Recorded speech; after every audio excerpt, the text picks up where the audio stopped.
Make It Right, the manufacturing podcast. Welcome to the Make It Right podcast. I'm Janet Eastman, and this week on the show, Kevin Snook and I continue our conversation with Dr. Lew Bayer. She's an internationally recognized civility expert, and she works with manufacturing and other business leaders to help them improve their results with positive people treatment. She was on episode 147 if you want to check it out. And here we continue that conversation, picking it up, discussing some of the results she has seen when civility is really at work. I want you to share some success stories where you've actually walked into a place and you've seen the problem. Walk us through that and show us how the success comes about when you finally bring that civility into the workplace or identify that as part of the problem and move it forward. Sure. So, we've worked if I talk about manufacturing specifically, an environment where they were two shifts, a day shift and night shift, and the night shift was not producing the same as the day shift. And when we start to ask questions and look at things, they spent, I don't know, countless hours working on the processes, checking at every point, time stamping all the tasks and whatever else. And, I don't know, 40 or 50 hours with an independent, very expensive consultant kind of analyzing the processes. And they still didn't resolve the problem. And so we were asked to come in because there was a growing morale problem, and they immediately labeled that as incivility. And so in our floor tour, we just engaged. By we, I mean Christian, because that's what he does. His habit is to talk to the people who do the job. He has a sense that those are the people who know the equipment and the tasks and so on better than anybody else. And sometimes, sadly, leadership is a bit out of touch with that. But he just asked a couple of point blank questions. Why do you think, Bob, that the night shift is not producing the same as the day shift? And because he was cordial and introduced people and was not all business from the beginning, actually asked people, how they're doing today and those kind of general cordialities. And he did not approach with a clipboard and a pen, which I find makes people nervous. That kind of he's here to measure us approach, which is a big mistake from a NLP and social nuance point of view. In any case, he just asked a couple of people questions, and they told him point blank, the problem is that the day shift is so busy producing that they produce more than they should, but they don't do the cleaning of the equipment that they're actually required to do at the end of the shift. So when we get on shift, we're behind 2 hours because we're doing the cleaning. So of course we can't meet our quota. So in a matter of 6 minutes, it was this resolution that it's a very easy fix. We didn't actually have to do any training there. That's a case where somebody was just not paying attention, didn't ask the right questions, didn't ask the right people.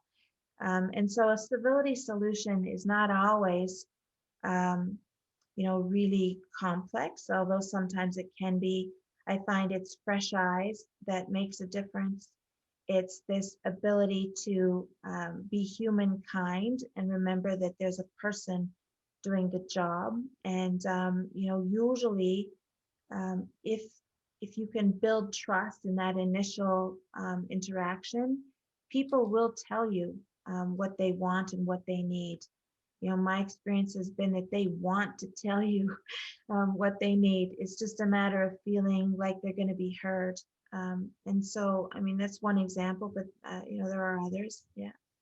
So I'm curious about that because you would have thought, and Kevin, correct me if I'm wrong, but you would have thought that somebody in that manufacturing company would have asked somebody like, why are you guys always behind? And if they did ask and that person on the line wasn't able to say, well, the day shift never cleans the machines, and so we have to do it.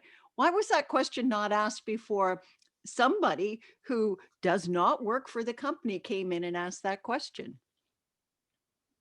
Well, again, I think it's related to trust, and Kevin could probably speak to Yeah. this too. And sometimes, when you're living in the culture, you just take things for granted, or there's this kind of code of silence. There's a workplace culture component that, well, I'm not telling on them, or somebody's benefiting from it. And so they're not going to open their mouth, right? There's all kinds of reasons. But at the end of the day, I think most people would do better if they knew better. And you just have to provide an environment where people feel comfortable being their best self. It sounds a bit cheesy, I guess, on the surface, but it really boils down to people treatment. I think it's amazing that how much on this podcast we talk about listening and trust and relationships and treating people like they're a human being, not a tool to get a job done. And it's the same things over and over. And it really goes down to, Janet, it's a great question. Why hasn't somebody asked that question before? But not only that, why didn't somebody else speak up before and say, we know we've got a problem and we want some help with it. And when you've spoken out problems 2, 3, 4 times and nobody's done anything with them, you stop talking.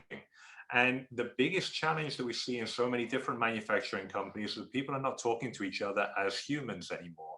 And I know that as power goes up, ego goes up, and compassion and empathy go down. There's a lot of studies that show the negative relationship between power or hierarchy and empathy. But I'm always amazed when I go into a place and I'm talking to the boardroom, and then I come back in with some insights from the production floor, and people are like, "How do you know that? Who told you that?" I'm like, "Well, the guys that have worked for you for the last 15 years just told me." And they say, "Why?" I said, "Well, because I asked them, and I wanted to listen." So it's amazing. I think the difficulty with this, or there's a couple that come up to me, Lew, and maybe you can say a little bit more about this. One is that companies seem to struggle talking about behavior. It's almost like behavior is a bad word because we shouldn't be modifying the behavior of people. And the other one is that whole gap. It's what I call a communication gap between the frontline workers and like the first level of leadership. And there's this communication gap in between there. And it's almost like some young managers, and this happened to me when I was a young manager, I was encouraged not to be too close to the frontline workers because at some point you might have to discipline them. And there's these two issues there that I see repeated over and over again. Is there anything you can say about that? Yes, definitely. Thank you. My experience has been in not just in manufacturing, but where workplace culture is traditionally hierarchical, or where there's, union environments, where there's these kind of deliberate labeling and, categorizing people. I find that process, that culture in and of itself creates incivility. But, what we try to do, to your point, is help people understand that whatever power or authority or status they think they have, status and power is not the same as influence. And you have to develop trust in order to influence. And when you want people to self-direct and to be accountable, to engage in continuous learning, to take pride in their personal development and so on, you really do have to, um, we say, meet them where they are. And by that, I don't mean lower yourself mentally or whatever. I just mean acknowledge that we're all human beings doing the best we can with the tools we have at the time. Everybody, for the most part, wants to have a happy, stress-free job, and that in fact, our accountability in a leadership role should increase significantly. I think we forget as leaders sometimes that we're actually in service to the people that we think are in service to us. It's this kind of shifting a mindset, and helping people understand that in civility, we call it the 4 E's philosophy. That's that everyone in every situation gets exactly the same respect and consideration every time. So if I wouldn't scream and yell at the customer, why would I scream and yell at a production worker? If I wouldn't swear at my boss, why would I swear at the union steward? If I wouldn't turn my back and ignore my coworker, why would I turn my back and ignore the safety officer? There's this kind of general understanding that from a human being point of view, we're all equal here. And we're kind of having to live and work together in this environment that our day-to-day experience is derived by the way we treat each other. So it seems simple on the surface, but of course it gets a little messy when there's people involved, right? Mm-hmm. Mm-hmm. I want to bring something up that I think is one of the problems, one of the uncivility problems that we currently have just generally in our culture right now. And I'd like, Lew, for you to address it, but it's the cell phone. When you're talking to somebody and they're on their phone and they're going, uh-huh, uh-huh, uh-huh. Mhm. How So, has that affected people's well, Go ahead, just take it no, from no, here. sorry. What I can tell you is the research shows that social intelligence, which is social radar, social knowledge, and ability to adapt social style, has plummeted by about 65% in the last 2 decades, Wow. meaning people are just not present. They don't know how to be present. Where Carl Albright, a theorist that I follow, calls it absent presence. So we're in the room, but we're somewhere else in our head. We're looking at you saying, but doing our grocery shopping in our brain. That it's become such a habit that this lack of restraint is a problem. And we're sort of on, it's almost like when there's a point where you type so well, you don't have to look at the keyboard anymore. We're kind of here and on our phones, and we think that we're multitasking and all of that, but the fact is we're not thinking.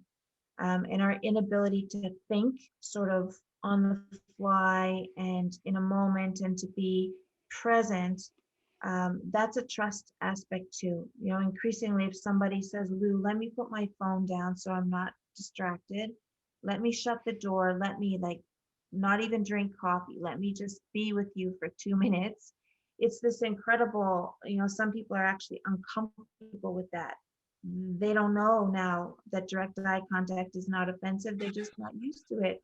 They don't know that when someone squares their shoulders and, comes to your level, that the nonverbal cue is, I want to be present with you, and it's meant to build trust. But many people are uncomfortable with that now because of the technology, right? Mm-hmm. Mm-hmm. You have this, I could talk to you forever about the use of the cell phone and how it's just like, wow, it's taken the humanity out of us in many ways, but we'll move on. You've given us this Civility Culture Continuum Brief to share with listeners. I think this is a very cool document. So can you explain what it is and how managers and employers can move their team members through the continuum to develop a more civil work environment? Right. So thank you, first of all. So this is a tool that's meant for supervisors, anyone can use it. But the idea was you don't always have time to teach people all the theory and the background. In about 3 days, we could elevate social intelligence to a level where people could navigate on their own, but sometimes we don't have that. So the tool, it takes about 30 minutes to show people how to use it. But what it is there's a chart that shows here's behaviors. Just observe your team. Go out on the floor and just document. A couple days in a row. What do you see? What behavior is Pierre exhibiting? What's Monica doing? Just document the behavior. And then after, you can look at when you see a pattern. You can usually categorize people on the continuum in one of these 10 areas. And then the tool provides a chart that says, if you can categorize people in this section, for example, withdrawal, here's what the causal factors for that might be. Here's how you address it.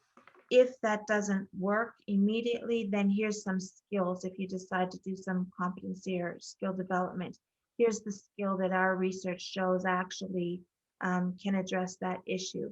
And there's some tipping points. What we want is to get people to a point where trust is sufficient enough that they're curious again, and that they're interested in learning, that they feel empowered and self-directed. And so as you monitor the behavior and you as a supervisor redirect your behaviors and interactions, we can see sometimes within days people move from anger, withdrawal, up the chart, into a behavior that is more positive. And we see direct alignment between these positive behavioral indicators and accountability and trust up and down the levels. So it takes about 30 minutes to review the brief, but it doesn't take very long. And what we found is really kind of interesting is as soon as people start to actually observe and pay attention, it's shocking how quickly they go, oh, yeah, he rolls his eyes all the time. I wonder why I never noticed that, where I never paid attention to that. I noticed it, but I didn't think that it meant anything before. Or, you're building their social intelligence without them even being aware.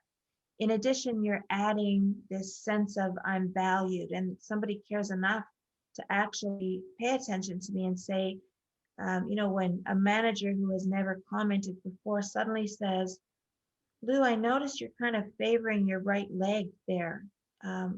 Is there something with the equipment, or do you have an injury? Is there something maybe we should look at there? And I'm kind of thinking, oh, well, thanks for noticing. Yeah, in fact, because it's been 6 weeks. So this being present and increasing social radar in and of itself can change trust levels in relationship. But there's a whole chapter in the book. We can get into the tool and how it took 5 years to develop that. We did a lot of site observations and worked with a panel of experts and so on. But now it's turned out to be this very easy to use tool that we find is very helpful, especially for new supervisors. Wow. Lou, when I was working through that continuum, and I thought the descriptions on there were very simple and very easy to understand and follow. When somebody's somewhere on that continuum, do they need to step by step make their way to a different position? Or is there a way that people can, with the right sort of understanding, that they can jump kind of a couple of levels? Because I've heard before around the happy seat to the very unhappy seat, and if you've got a customer who's very unhappy, you have to step them through to the very happy stage. You can't just jump. But with this continuum, can you jump places somehow? You can jump places, and part of it depends on the social acuity again of the supervisor. Because if I note that you're in the let's say withdrawal again, but if I note that behavior and I ask the right question, maybe it was that you felt, how come Bob got a parking pass, or how come Joe got tickets to the football game? I met my quota too.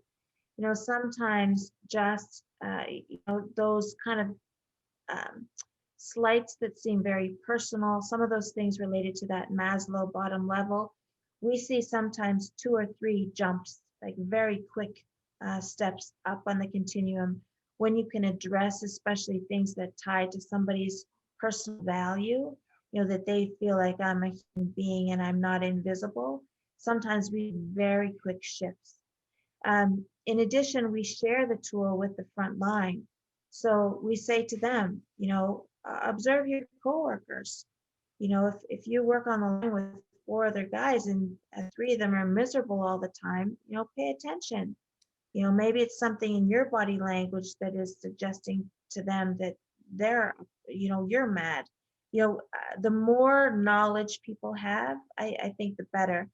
In addition, we found that the tool helps when somebody, for example, of a different cultural background understands that when they make a face a certain way, that's a cue to a socially savvy supervisor that they're feeling a certain way, then they now have that tool in their toolkit, and they can express non-verbally something that maybe they couldn't express verbally before.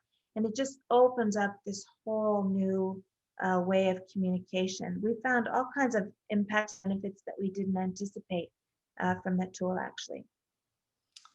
Well, one more question for me, because I work a lot internationally, and everywhere from South Korea through Indonesia to South America, and there are a lot of cultural differences between the people and the structures in each different place. Has this been proven also across different geographies? Oh, yes, thank you. So we have the benefit of about 500 affiliates all around the world. So including, we did some work in the UK with the Continuum. We did some work in Singapore, Australia, just kind of all around the world, 12 different countries. And we found the way you articulate the word, the description might be on the continuum can vary a little bit when we translate to different languages. But for the most part, those 10 categories of attitude or mood were pretty consistent across the board. Lew, I have one final question, and we usually ask all of our guests this final key takeaway question. But if there are key takeaways that you can leave with the audience, what are a couple that you would leave with people right now? Well, the first thing I would say is that civility is its own reward. So initially, we would hope that whoever, kind of gets interested in civility or whatever would choose to treat people well just because it's the right thing to do. No expectation of return. You owe me now because I was good to you. Just go into it anticipating that it's its own reward, and we find that that's usually true. And then the second thing I would say is to acknowledge the human condition. We're all struggling a little bit depending on the day. And if we acknowledge that, most people, really, I truly believe there's more good than bad in the world, and that most people do not get up thinking, today I'm going to be the most miserable, cranky, lazy person I can be. We want to give people the benefit of the doubt. So I would say assume the best of people. Don't hold so tight. Forgive a little easier. Be a little more compassionate and empathetic. But I would say civility is its own reward, and assume the best of people. Lew, it's been fantastic to talk to you, and I can't wait to read the book. It's called Manufacturing Civility. It's one of many, but that's the latest you and Christian have written, correct? Yes, thank you. Okay, great to have you on the show. I'm sure we'll speak again. Lew is a civility expert. She has written a book with Christian Masotti. Actually, it's Dr. Lew Bayer and Christian Masotti, and the book is called Manufacturing Civility. It is available wherever good books are sold. You can also find Kevin Snook's book, which is called Make It Right, 5 Steps to Align Your Manufacturing Business from the Front Line to the Bottom Line. And Kevin is a big fan of civility in that book as well. So thank you so much for joining us for the Make It Right podcast. You can follow us on Twitter and LinkedIn, and also subscribe and share the podcast through iTunes, Stitcher, Spotify, and YouTube. Thanks so much for listening to the Make It Right podcast.